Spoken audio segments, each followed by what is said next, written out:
Hey YouTube, what's going on? It's Ree here. I'm doing another video on what I'm bringing to my champions meet this time because last time, as you saw, I brought these three horses. You can check back in my previous video, but they did consistently well in the first round. The second round, they did struggle a little bit, but they still performed consistently. The final day was the roughest day for sure, though. I think it was like, I posted it. It was like a 50% win rate versus my 60% the day before. Um, but yeah, I ended up getting third in A finals, which was very disappointing. But in the end, thanks to my loss, I actually learned a lot. I learned how important middle game skills were because I was like one of those late surges where like, oh, you just throw everything that you can into like late skills and you win the game, right? Well, I learned thanks to content creators like Victoria and there was another guy who made a video recently. His W Agent. He made a video on backliners overview to winning. I highly recommend checking that out if you have the chance. But I'll post it in the comments down below too. But essentially, gambling on 6th alone and just bringing late game skills is not the answer to winning on late surges, which I learned. So I changed up the strategy this time. So first, let's just start off with the basic thing. I have a speed debuffer, Grass Wonder. I wish I got at least subdued front runners, but I wasn't lucky enough to get that. But she has all the speed debuffs for every strategy, so it's good enough. And let's go to my Kawakami Princess. Now, this was super lucky to get Turf S and Medium S. I didn't get that many mid-game skills on her because I wasn't lucky enough to. I did get 15,000 CC. I got left-handed. I wish I just took like either one left-handed or I took It's On instead.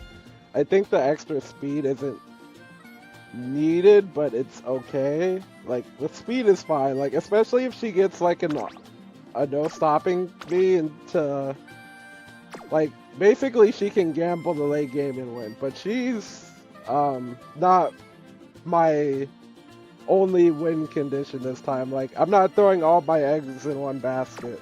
So I've done a ton of testing with this team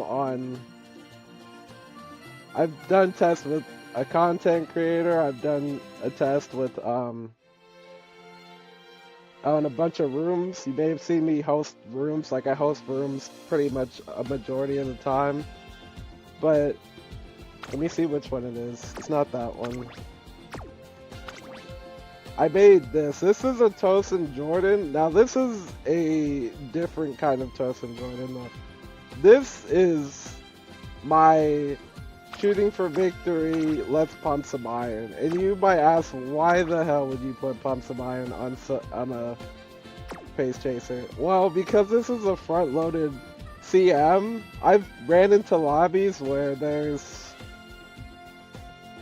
like 5 fronts or like 6 fronts, and it's like impossible to catch up to them because I don't have enough lit with my late surger, right? So the idea is, if that condition does come up, there's at least one pace chaser in those front runners, right? So that gives me a chance to at least gamble for 6, but also gamble for 3rd to 4th as well, because I have a bunch of middle game skills here. I have pace chaser corners, professor of curvature. This skill is so broken on this course. I can't stress this enough.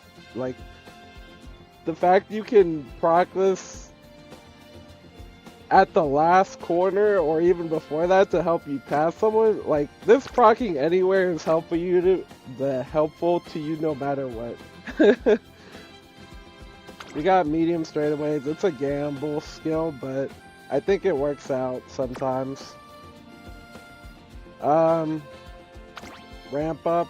I kind of wish I didn't take this, but taking this kind of helps out because I've seen some rice showers with tantalizing trick in my rooms that will just nuke anyone who rushes. So having essentially almost 1,000 stamina is okay in my book, because if there's like 2 nice natures and 2 mystifying murmurs go up, I think she'll be okay. It's the same thing with my Kawakami. She has at least 1,000 stamina with this gold recovery, so I think she's fine as well. But let me go back. Nimble Nav is pretty good, works well on her. Same thing as Professor Curvature, it's really good. Head On, this was a super lucky get from the random NPCs. I got Head On as a hint, luckily, and I took that. And I just high rolled the other stats. People said I could have brought like something else other than a speed card, and I do agree with that. But at the same time, I don't like risking not hitting 1200 speed. Like, I know she has 10% growth, but sometimes you just get those runs where you don't high roll it because your speed cards don't want to land on speed. And that just overall sucks. When we get to different scenarios, I'll probably bring less speed cards, but until then, I'm probably going to bring 3 speed cards, unless I somehow get a 20% speed growth Uma. And she did have, like, the Taiki Shuttle did have, like, 2 speed. Like, this has 3 speed, this has 2 speed. So, yeah, there's an argument where I could have brought a different card, but again, I just didn't want to high roll the stats because it's a gamble, essentially, whether your cards will land on speed, and you know how it feels when 3 cards land on speed. It feels amazing. So, essentially, I high rolled the other stats, but this Tosin Jordan is, like, pretty important because of how the front meta is. I'm essentially gambling my 3rd Uma because there's no way I beat the front runners a majority of the time unless they die of like speed debuffs or speed or stamina debuffs. They don't bring enough stamina to heal, and there's a nice nature in the lobby. That's basically like I'm making this Uma my biggest win condition, and then we can just gamble on this because she has turf and medium S. Because not having middle game skills was honestly so detrimental, and now that I know that, I don't plan on making that mistake again. I might pivot towards pace chasers if late surgers aren't good in the CM, or it's like, because pace chasers just seem to work out more consistently compared to late surgers. Late surgers only have 1 position to gamble for, and you can still get woodchecked and miss that. Well, you can still get woodchecked by shooting for victory or any other Excel too, but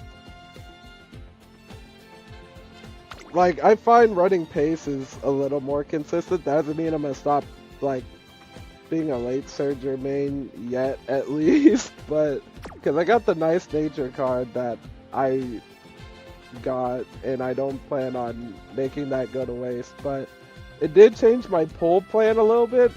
I actually plan on pulling the Mayano Top Gun Speed card just because it has a chance of giving head on in the top option, and for me that's super huge if I want to run pace chasers because there's not a consistent way of getting head on unless you use sparks or your Uma just has it innately. So getting this is insanely lucky off of like hints and stuff.